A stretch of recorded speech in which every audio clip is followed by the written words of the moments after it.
Buenas tardes. Desde México los saluda Gabriel Burdán. Soy investigador de la Universidad Nacional Autónoma de México. Mi especialidad es la etnología y la antropología lingüística. Hoy quiero hablarles a ustedes, estudiantes de la Universidad San Clemente de Ohrid, en Sofía, Bulgaria. Quiero hablarles de fraseología y en particular de fraseología de la lengua maya yucateca colonial. Vamos a compartir la pantalla para ver nuestra presentación.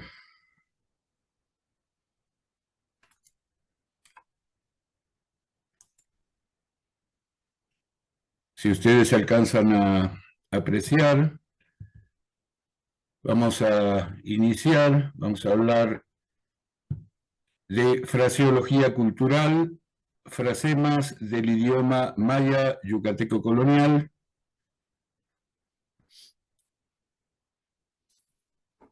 Y diremos que la fraseología es una vía regia hacia el conocimiento cultural a través del lenguaje.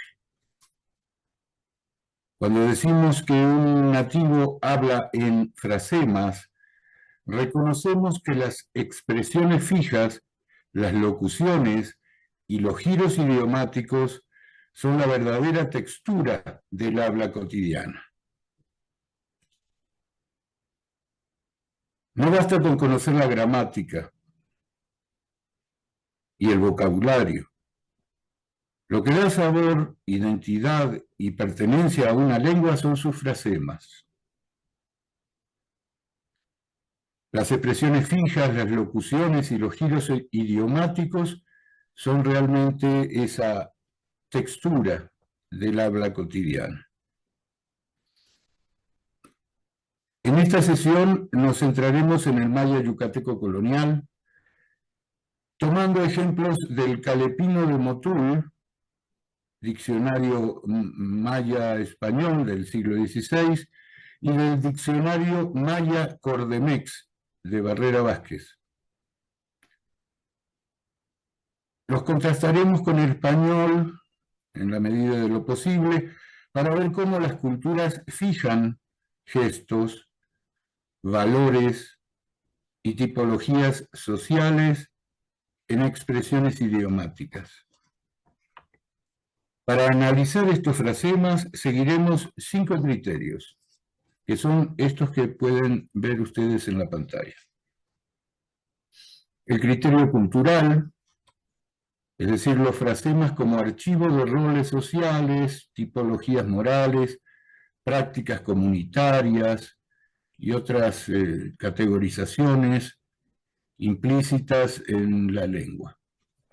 El criterio estructural, que nos va a dar la manera en que la lengua fija formalmente expresiones complejas que condensan significados colectivos. El criterio cognitivo, aquel de las metáforas, las metonimias, los esquemas conceptuales que sostienen estas expresiones fraseológicas. Y el criterio muy importante de la polisemia.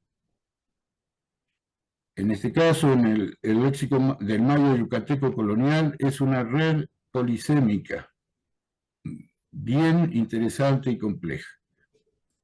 Y por último, el criterio del nombre gestual, desde una perspectiva de antropología del gesto, de antropología jungiana,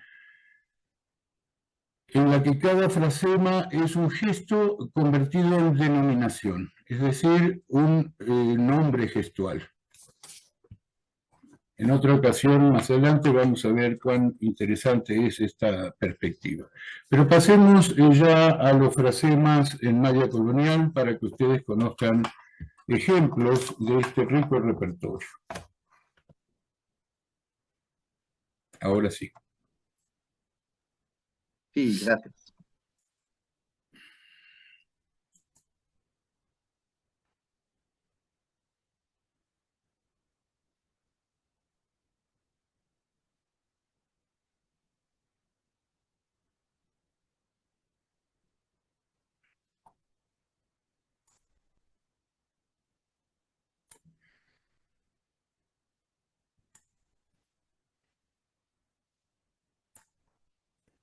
Podemos volver a la grabación.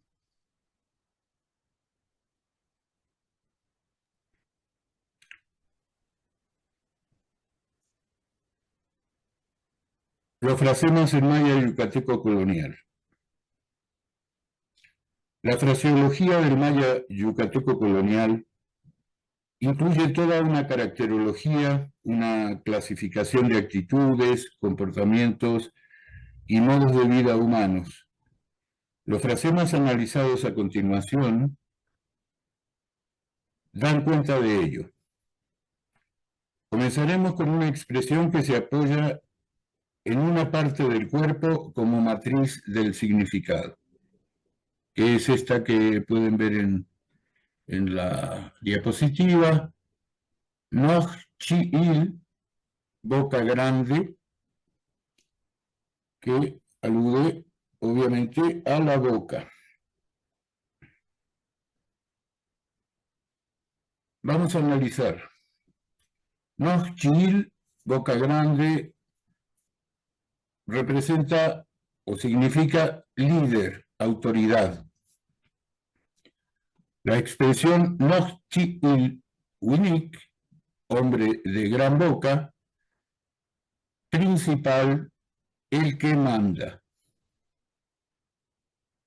La interpretación cultural de la boca grande no describe tamaño físico, sino la capacidad de hablar con fuerza, de tener voz pública y autoridad en la comunidad. Nochil winik tukaj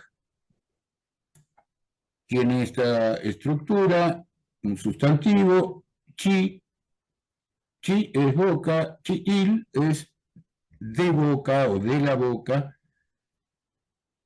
más un adjetivo, el noj chi'il, grande, y otro sustantivo que es winik, es el hombre, la persona, y el complemento locativo que es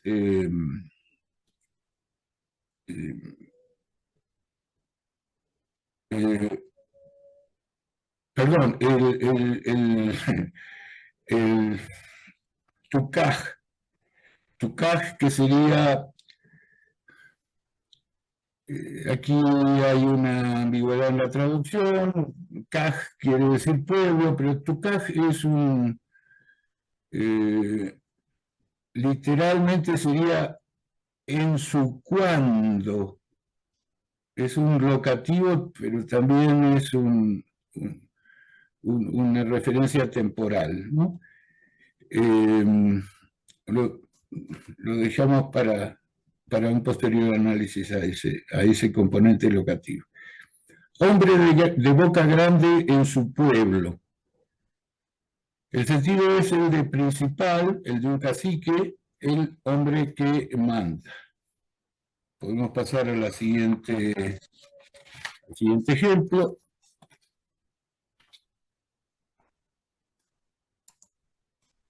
Que sería mucho, literalmente muy ratón. Mucho, muy ratón. Quiere decir borrachísimo. Emborracharse como un conejo. Cho es ratón o conejo. El conejo, perdón, el conejo es una expresión ratón y conejo aquí está confundido en el mismo término. Ratón y conejo representan en este caso un símbolo de la ebriedad, de la borrachera. Se asocia a los conejos con la borrachera en toda la tradición mesoamericana, entre los antiguos nahuas o mexicas, existía la misma asociación. El ratón es pequeño y nervioso, se asocia con el estado de embriaguez. Los conejos son prolíficos y numerosos, lo que los convirtió en símbolo de abundancia y de exceso. Tienen muchas crías, se reproducen muy rápidamente, las comunidades de conejos. El pulque y otras bebidas embriagantes se vinculaban con descontrol en la antigua Mesoamérica. En Mesoamérica el conejo se convirtió en metáfora de la borrachera, de sus excesos y de la pérdida de control. En la tradición mexica, el pulque se llamaba Tzontotli. Tototli es el conejo. Tzontotli es 400 conejos. Los 400 conejos era el nombre dado al pulque en la tradición mexica, porque se decía que había innumerables maneras de embriagarse. Cada conejo representa un tipo de borracho: el que canta, el que llora, el que se enfurece, el que se duerme, etc. De esta manera, el conejo está asociado a la ebriedad y a la luna, como pueden ver aquí en esta figurilla de la isla de Jaina, del clásico tardío. Está la diosa lunar Ixchel, la diosa maya Ixchel, diosa lunar, abrazada con el conejo, muy típicamente a la manera en que se pueden abrazar dos alegres compadres durante una borrachera. Porque, bueno, la luna está asociada también a estas fiestas donde se acostumbraban estos excesos de bebida. Vamos a ver el siguiente ejemplo de un frasema léxico, que llamaría en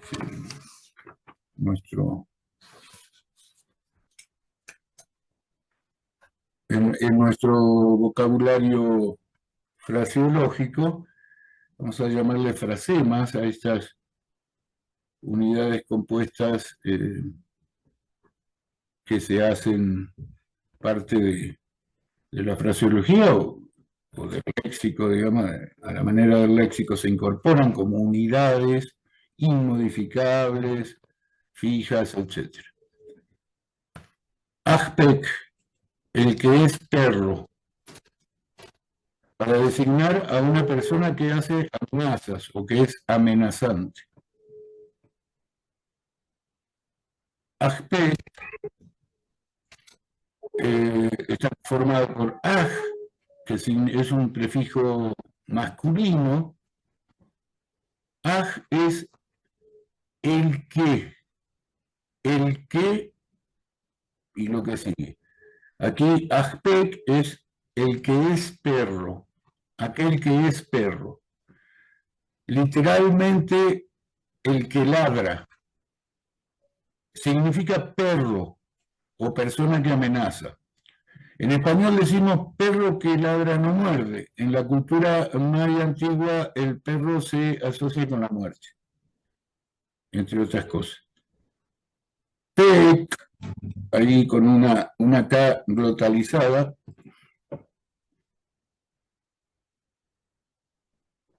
En los diccionarios coloniales aparece perro, pec, y el perro aparece en múltiples frasemas como figura de agresividad, amenaza o deshonra. La construcción aj más sustantivo tipifica a la persona. Ajpek, el que es perro, es el que ladra. Porque en los diccionarios coloniales, pec, como perro, también significa ladrar, es decir, es una raíz verbo nominal que significa perro y significa el verbo ladrar. Entonces, ajpek es el que ladra y es el perro. Literalmente es una persona, es una característica de personalidad que es aquel que amenaza, alguien amenazante. El frasema significa persona amenazante. Por ejemplo, Pekahuaj ladró el perro. Y es interesante. Uaj es tercera persona, él es perro, pero también es ladró, aquí es en pekaj es pretérito perfecto, entonces ladró el que es perro. Este mismo uso se registra en el maya actual. Aquí tenemos un relieve funerario maya con perros psicopompos, es decir, aquellos que conducen a los muertos al otro lado. Aquí vemos cómo los psicopompos conducen las almas de los muertos en un relieve funerario del también clásico tardío de Guatemala, del Museo Popol Vuh. Vamos a otro fraseo.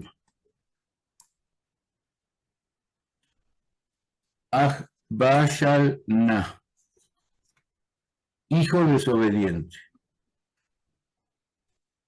Aj es el prefijo denominativo masculino. ¿El qué significa? El qué. Bashal es verbo que quiere decir jugar, burlarse, manosear. Ina es madre, la madre.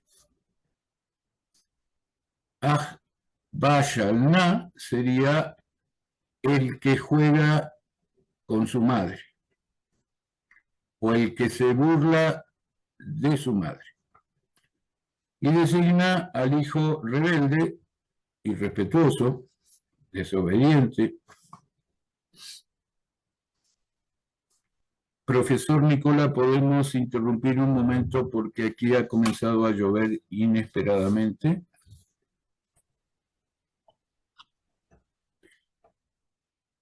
Ajbashana Winik.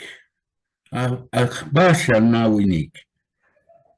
Hombre que se burla de su madre, hijo desobediente.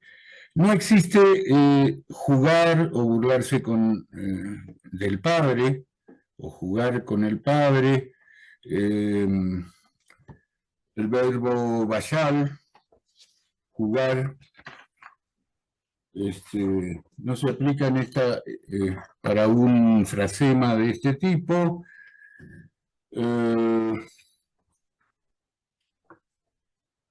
Entonces el hijo irrespetuoso, aquí vemos aj, es el prefijo masculino, dijimos, entonces es el hijo varón masculino se burla de la madre. No existe la hija mujer que se burle de la madre o del padre, ni existe ningún hijo que se burle del padre. Así es que esto podemos observar. Este hijo desobediente y bellaco, irrespetuoso y rebelde,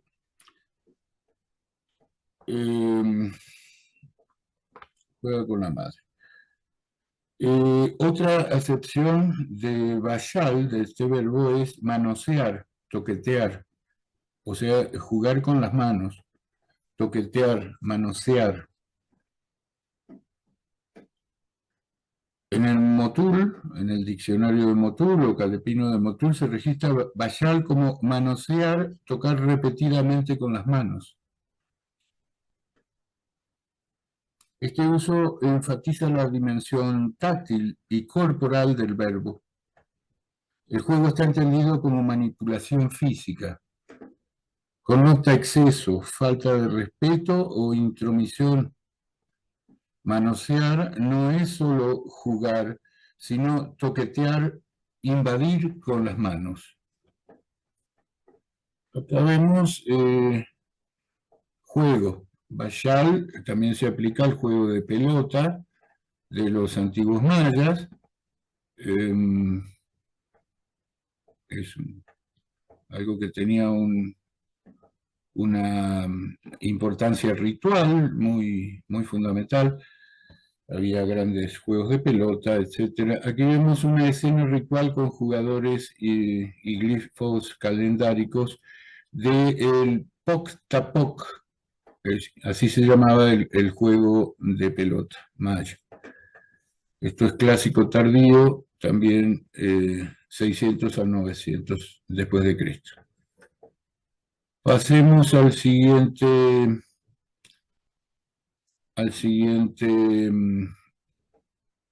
frasema, Ishkan Koch. Ishkan Koch. Ish es prefijo femenino. Kan es numeral, 4. Koch quiere decir máscara y también quiere decir culebra, es decir, serpiente. Literalmente, Ishkan Koch es mujer 4 máscaras o 4 culebras.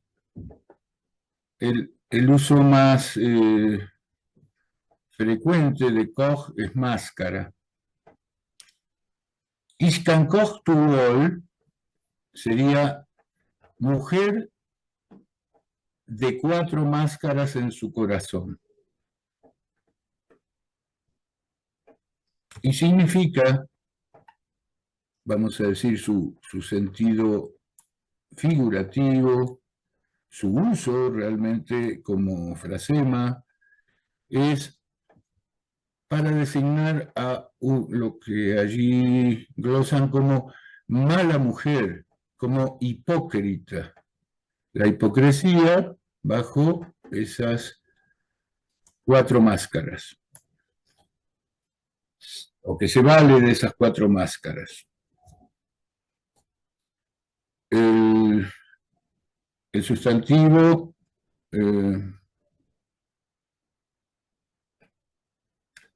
bueno, ish, no, aquí está mal hecho esto. Ish es ese prefijo femenino, la que, quiere decir la que, numeral can, la que 4 máscaras hay o tiene en su corazón. Wol, vamos a decir que significa corazón, en un sentido psíquico, psicológico, anímico, que es no es el corazón órgano material, sino que es el ánimo o alguna manera de alma. el, el núcleo de la persona. Entonces esto que tiene como paralelo en español podría ser doble cara, y digamos, hablamos de hipocresía. Esto ellos lo dicen así: Ich kann Koch, una mujer hipócrita. Una mujer hipócrita de su corazón, porque tiene 4 máscaras en el corazón y está asociado con la serpiente. Vemos aquí la máscara de Pacal, de Palenque, rey de Palenque, su máscara funeraria que fue descubierta en 1952. Allí Palenque es una de las piezas arqueológicas más importantes de la antigüedad maya. Vamos a otro frasema, el frasema Ishku Chuplal. Ishku Chuplal designa a la buena mujer, lo contrario de la anterior. Recogida y santa. Ku significa iglesia o templo. Chu es mujer joven, doncella, y lal es el derivativo de chup. Chuplal es este derivativo, mujer,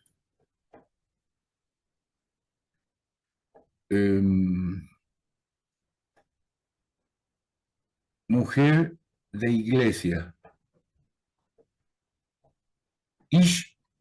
Ishku Chuplal Tukaj. Ella es mujer de iglesia. La mujer de iglesia en su pueblo. Dijimos, Tukaj quiere decir es ahora, o quiere decir en su pueblo o de su pueblo. Estas son las polisemias acá tan intrincadas del maya, que es tan recurrente y tan redundante y tan creativo. La mujer de iglesia en su pueblo, es decir, la mujer recogida, santa y virtuosa. Ish, prefijo femenino, sustantivo religioso, Q, el templo. Y mujer, mujer del templo. En español decimos santa mujer. En esta caracterología, la buena mujer, que se define por su relación con el templo. En tiempos coloniales, los mayas emplearon el término Q, templo, para designar a las iglesias también. No solo a los templos prehispánicos, sino a las iglesias que se construyeron sobre las ruinas de los templos que los conquistadores españoles destruyeron, destruían el templo, el Q, y arriba construían una iglesia con las mismas piedras y con trabajadores mayas. Y ellos les siguieron llamando, por un tiempo les siguieron llamando Q al templo construido a la iglesia construida sobre las ruinas del templo y con sus propios materiales. Esta es su virtud, la virtud de la Ishku Chuplal. Se nombra a través del gesto de recogimiento en la iglesia. O sea, la que está mucho tiempo en la iglesia, que va a la iglesia, etc. Este es su nombre gestual, diría Marcel Jousse. Es decir, la persona se designa, o el ente se designa por lo que hace, por el gesto que realiza. Con esta idea de que somos lo que hacemos. El gesto de recogerse en el templo se convierte en denominación social. Este frasema es muy útil para mostrar cómo la fraseología maya colonial fija tipologías femeninas en expresiones idiomáticas. La anterior y esta. Todos estos frasemas nombran roles sociales y morales. No son metáforas sueltas, sino tipologías. El hijo rebelde, la mujer hipócrita, la mujer santa. Cada denominación surge de un gesto: burlarse de los padres, ponerse máscaras, recogerse en la iglesia. Pasemos ahora a algunas frases de sentido caracterológico, pero con nombres de animales. Además del pec, del perro, tenemos iscan. Si tenemos aquí, vamos a pasar a la siguiente. A ver. Bueno. Nos vamos a este frasema que es sumamente interesante por toda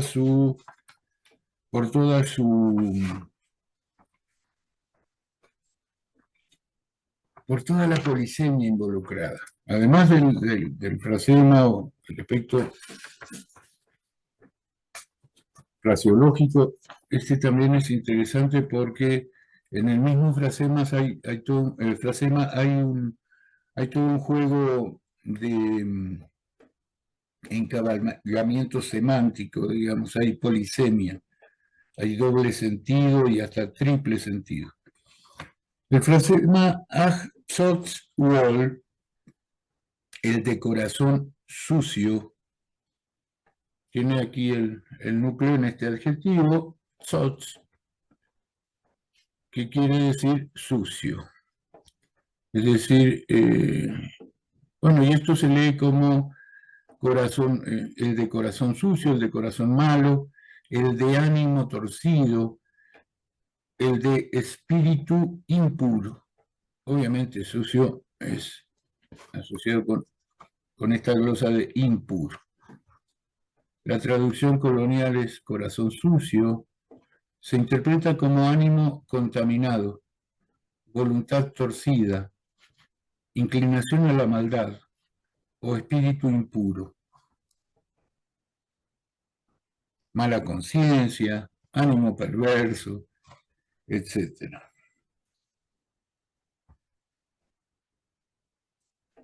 En las fuentes coloniales, en mayo yucateco, la expresión tzotzol, corazón sucio, se glosa como un estado psicológico negativo, asociado con ánimo corrompido, mala disposición, corrompido o corrupto, mala disposición interior, resentimiento o perversión moral. Aparece en vocabularios y doctrinas como categoría moral y psicológica aplicada a personas con disposición interior dañada o inclinada al pecado. En el español de época colonial suele describirse esta expresión como ánimo torcido, corazón malo o espíritu impuro. Categorías que remiten a un tipo psicológico marcado por la falta de rectitud y la inclinación a la envidia o a la maldad. Se opone a Tzul Ol, corazón limpio, que denota rectitud y claridad interior. Es decir, hay toda una caracterología de Tzotzol, Tzulol, Lepol, etc. Hay infinitos usos de este elemento Ol, que significa corazón, digamos, pero corazón en el sentido formal o en el sentido anímico, es ánimo, porque el otro corazón es el puxical. El puxical es el corazón, vamos a decir, órgano, ¿no? El corazón material, como lo glosan los diccionarios coloniales. Y el otro es el corazón formal. El ol es el corazón formal y el puxical es el corazón material. Se usan indistintamente incluso para estos frasemas o para estas construcciones de sentido anímico, emocional, etnopsicológico, le llamarían otros. En síntesis, Tzotzol es una categoría etnopsicológica colonial que describe un tipo de persona con ánimo impuro, resentido o moralmente torcido, glosado como corazón malo. Bueno, ya vimos esto.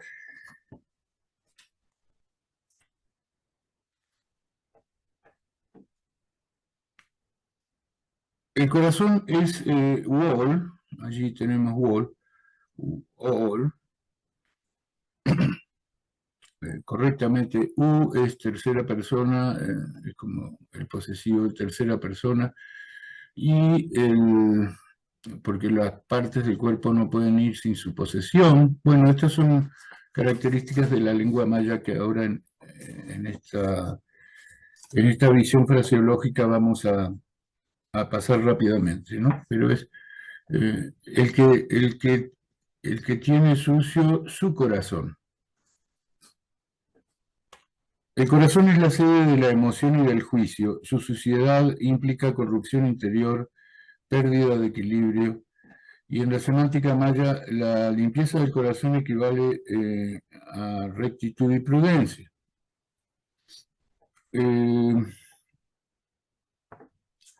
Bourdieu, 2014, subraya que las emociones se conciben como estados corporales. El corazón puede estar ordenado, tzak, wall, o sucio, tzotz, wall. La metáfora de la suciedad traduce un desajuste moral. La persona que mancha su interior se vuelve incapaz de juicio correcto. Este frasema funciona como diagnóstico cultural. Clasifica al individuo dentro de una tipología de desviación ética.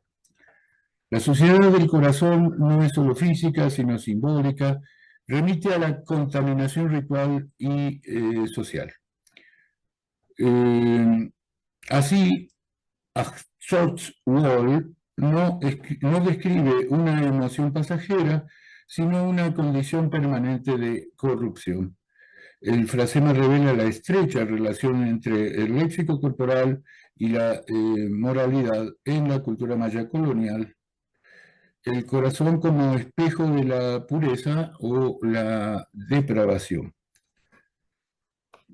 El maya yucateco tzotz también significa murciélago. Así lo consigna el Motul y Barrera Vázquez.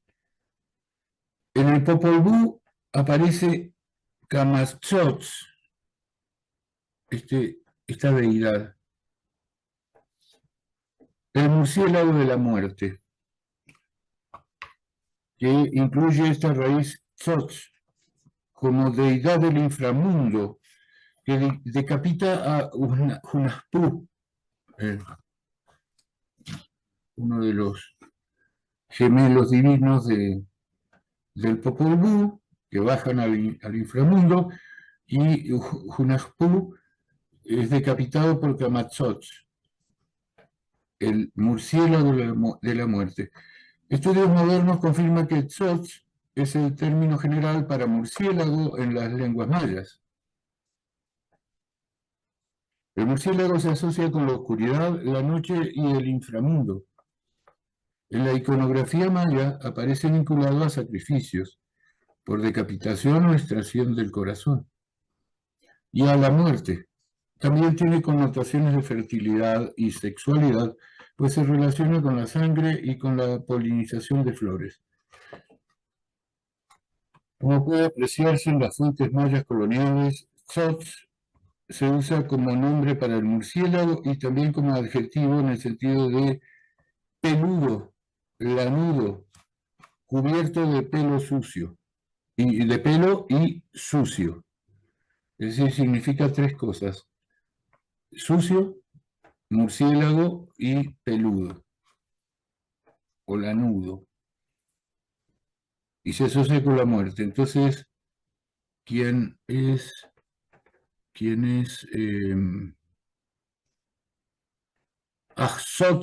Wall, el que o aquel que tiene el corazón sucio o que tiene sucio su corazón, tiene esto, al tener sucio el corazón, esto tiene que ver también con el murciélago y con la muerte. Es decir, no es una caracterología ligera o inocente. Igual que el perro, que está asociado con la muerte, el que gruñe y ladra amenaza, el murciélago es sucio y representa una virtud moral, es decir, algo que está dentro del corazón ánimo, del corazón anímico, que es peludo, lanudo, velludo, cubierto de pelo y sucio, y asociado con el murciélago, que representa la parte oscura, el inframundo, es decir, todas estas connotaciones están presentes en este frasema que involucra a una persona de mal corazón, de propensión a la maldad, de propensión a la parte mala de la personalidad de cualquier individuo.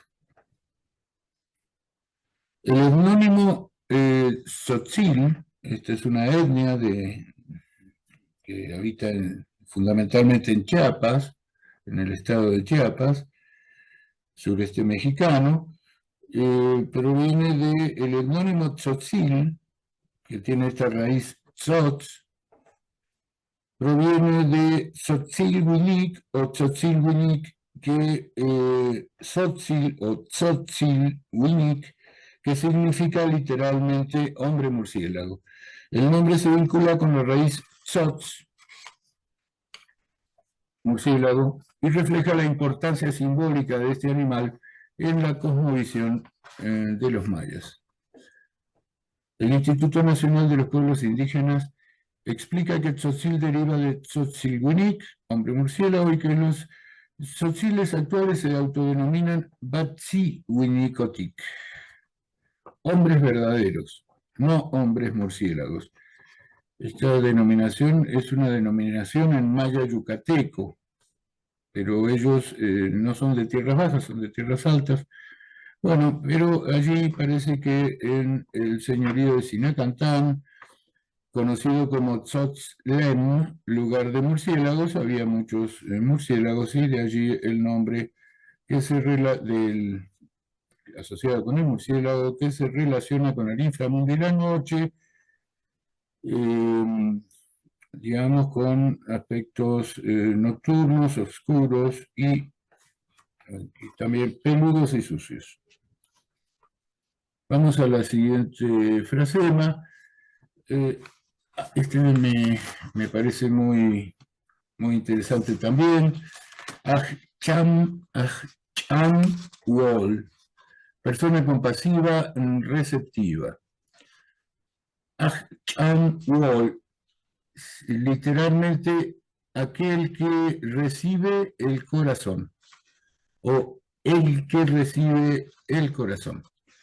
Es una persona compasiva, receptiva, ¿sí? Recibe, digamos, porque Cham, en los diccionarios coloniales, en el Motul, en el Cordemex, o diccionario maya yucateco, Cham se registra con el sentido de recibir algo que se da. Tomar en las manos, una vez más, las manos, como metáfora de recibir algo inmaterial, aceptar lo que se ofrece.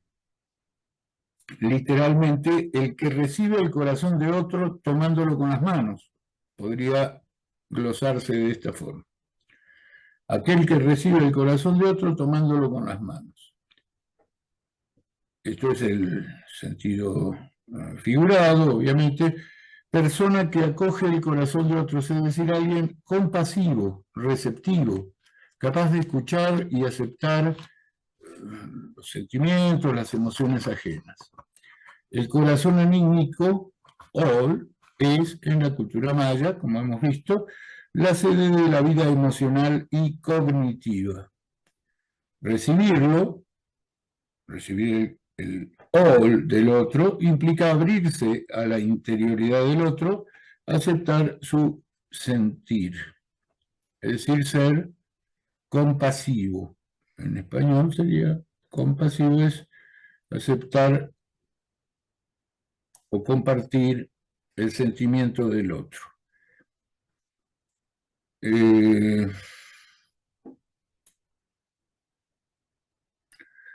Porque el corazón es la sede de la vida emocional y cognitiva, recibirlo implica abrirse a esa interioridad.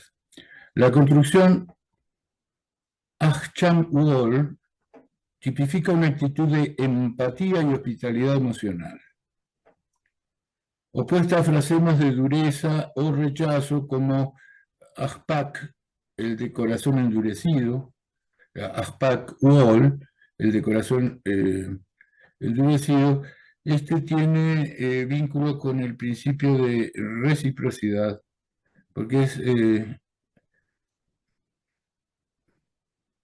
de acuerdo con lo planteado por Marcel Mauss, el etnólogo francés, antropólogo francés del siglo XIX, básicamente la primera mitad del siglo XIX, que planteó la idea de que las sociedades están unidas, se mantienen unidas a través del principio de reciprocidad, que es la obligación moral y social de dar, recibir y devolver. Esto en tres fases o en tres pasos. Se da gratuitamente, se recibe lo que el otro da y es obligatorio devolver. Así se mantiene la cohesión social, según Marcel Mauss. Entonces, Acham All es un poco esa idea.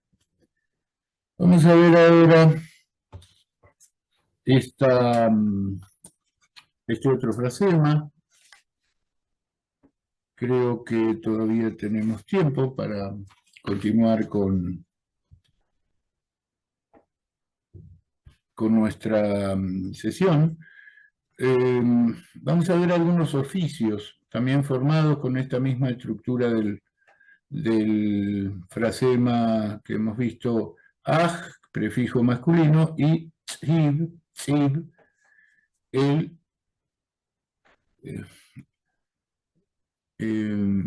esto significa, de acuerdo a los afijos, allí a los sufijos, aquel que sirve para escribir o aquel que es para escribir. Entonces,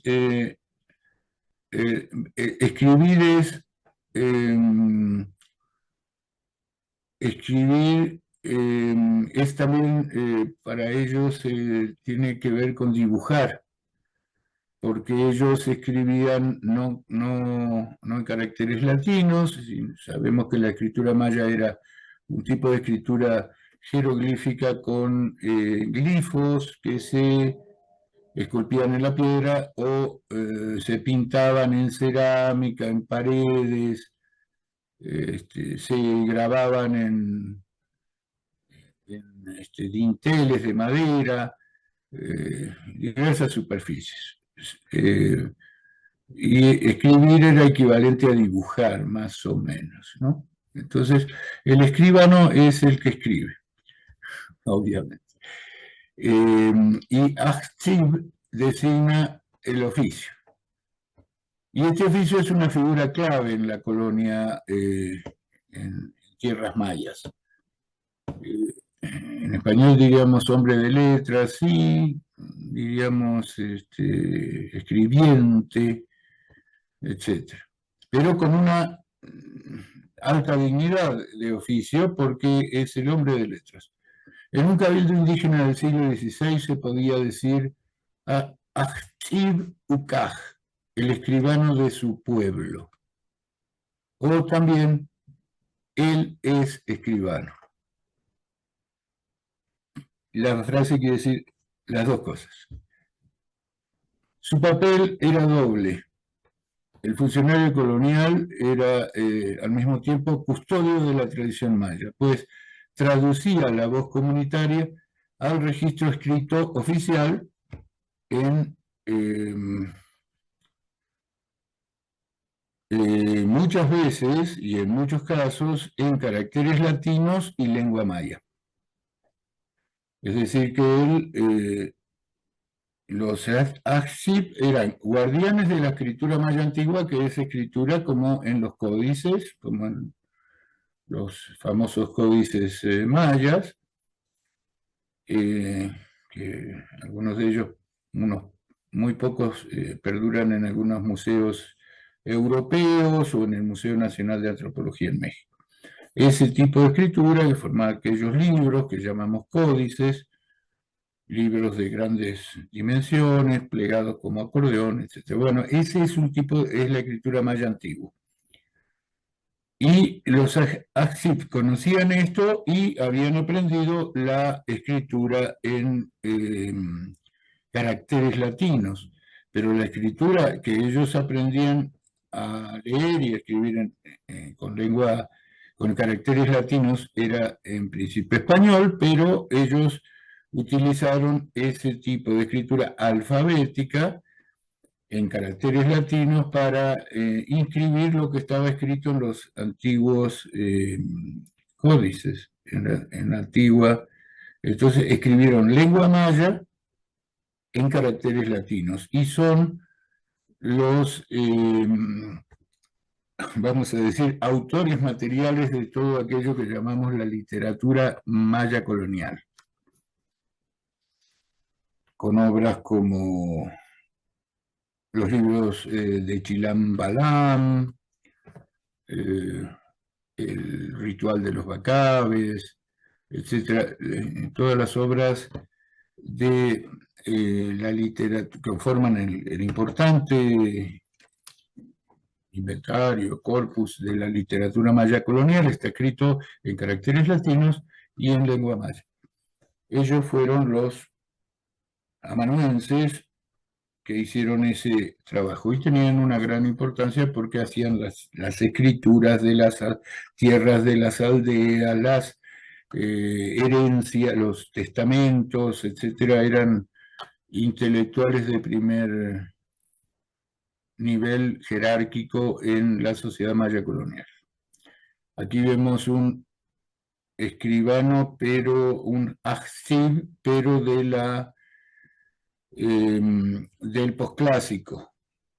El posclásico tardío, que sería como siglo XII, más o menos. Este es el aksib o el escribano de Mayapán, así se lo conoce. Es una figurina en cerámica de unos 50 centímetros, 60 centímetros de altura máximo, que exhibe, aquí tiene la tinta en la mano izquierda, o el recipiente para la tinta, y en la mano derecha enarbola el pincel o instrumento para hacer la escritura. Y él está representado con la cara de un dios mono, el mono que escribe. Muy bien. A ver, aquí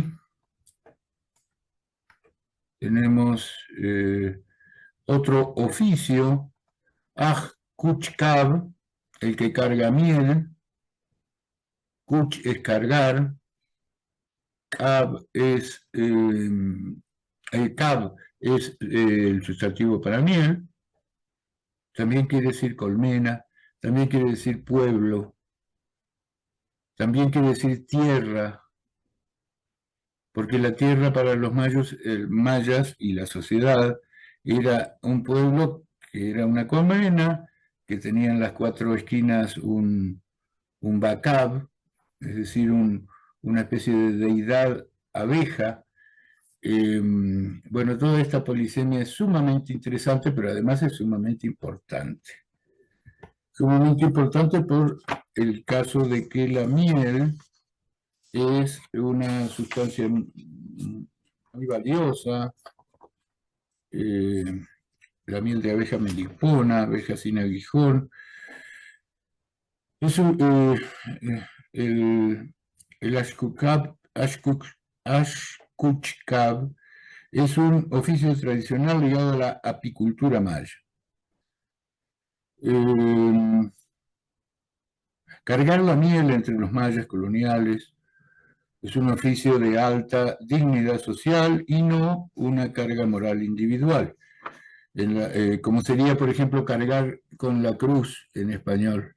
Eso es cargar con la culpa, cargar con el peso del pecado, y es algo individual. En cambio, y deshonroso, o es, digamos, consecuencia del pecado. En cambio, entre los mayas cargar la miel, que no es lo mismo, la cruz que la miel, pero entre los mayas es algo es de alta dignidad social. En la sociedad maya colonial, ser ajkuchkab, el que carga miel, significaba desempeñar un oficio de gran prestigio y carga simbólica. El recolector de miel era visto como mediador entre la comunidad y la divinidad Aj Musenkab, protector de las abejas y la miel, que está representado en los códices, particularmente en el Madrid. La miel no era solo alimento, sino sustancia sagrada usada en rituales, medicina y comercio, por lo que el oficio implicaba responsabilidad espiritual y social. A ver, vamos a continuar. Ajkuchkab Tuchen, recolector de miel en la cueva. Finalmente, tenemos aquí un pequeño esquema que aquí tenemos, yo creo que estos frasemas que hemos visto, la fraseología cultural del maya yucateco colonial, con algunos de estos campos semánticos, podríamos llamarle, o algunos de los criterios. No, estos son los criterios que estamos utilizando: el criterio cultural, estructural, cognitivo, la polisemia y el nombre gestual. Y aquí tenemos algunos de los campos semánticos que, digamos así, muy provisionalmente le damos a estos frasemas, pero como vemos, la polisemia hace que un mismo frasema pueda estar en uno u otro de estas categorías arbitrariamente escogidas, o más o menos arbitrariamente escogidas, pero tenemos todos los frasemas a los cuales nos hemos referido el día de hoy, y permítanme hacer una reflexión final en torno a la importancia y significado de la fraseología en el estudio en el estudio comparado de las lenguas.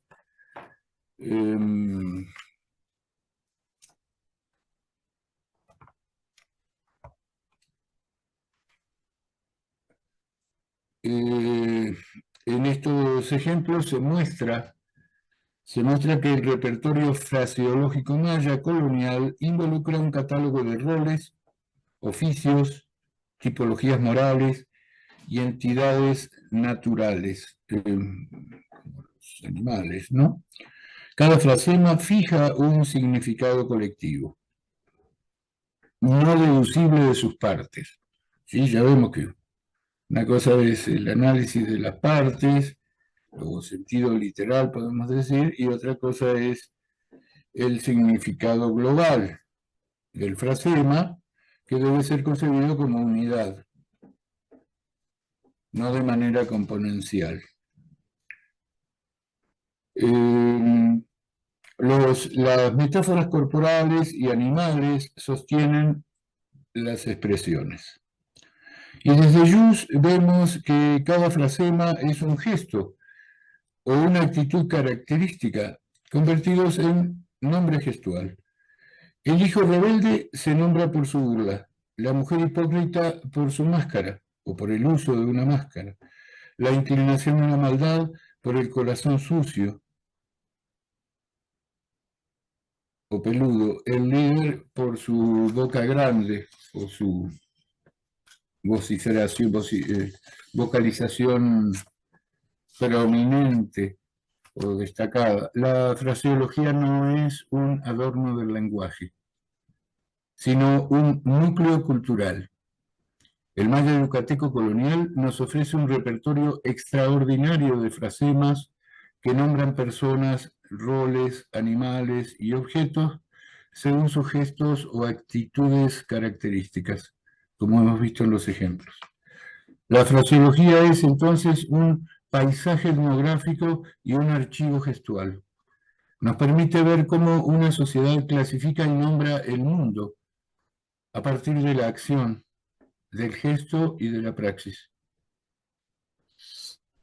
Invito a que pensemos la fraseología no solo como un campo lingüístico, sino como una vía regia hacia el conocimiento de la cultura y de la memoria cultural. Muchas gracias. Hasta la próxima.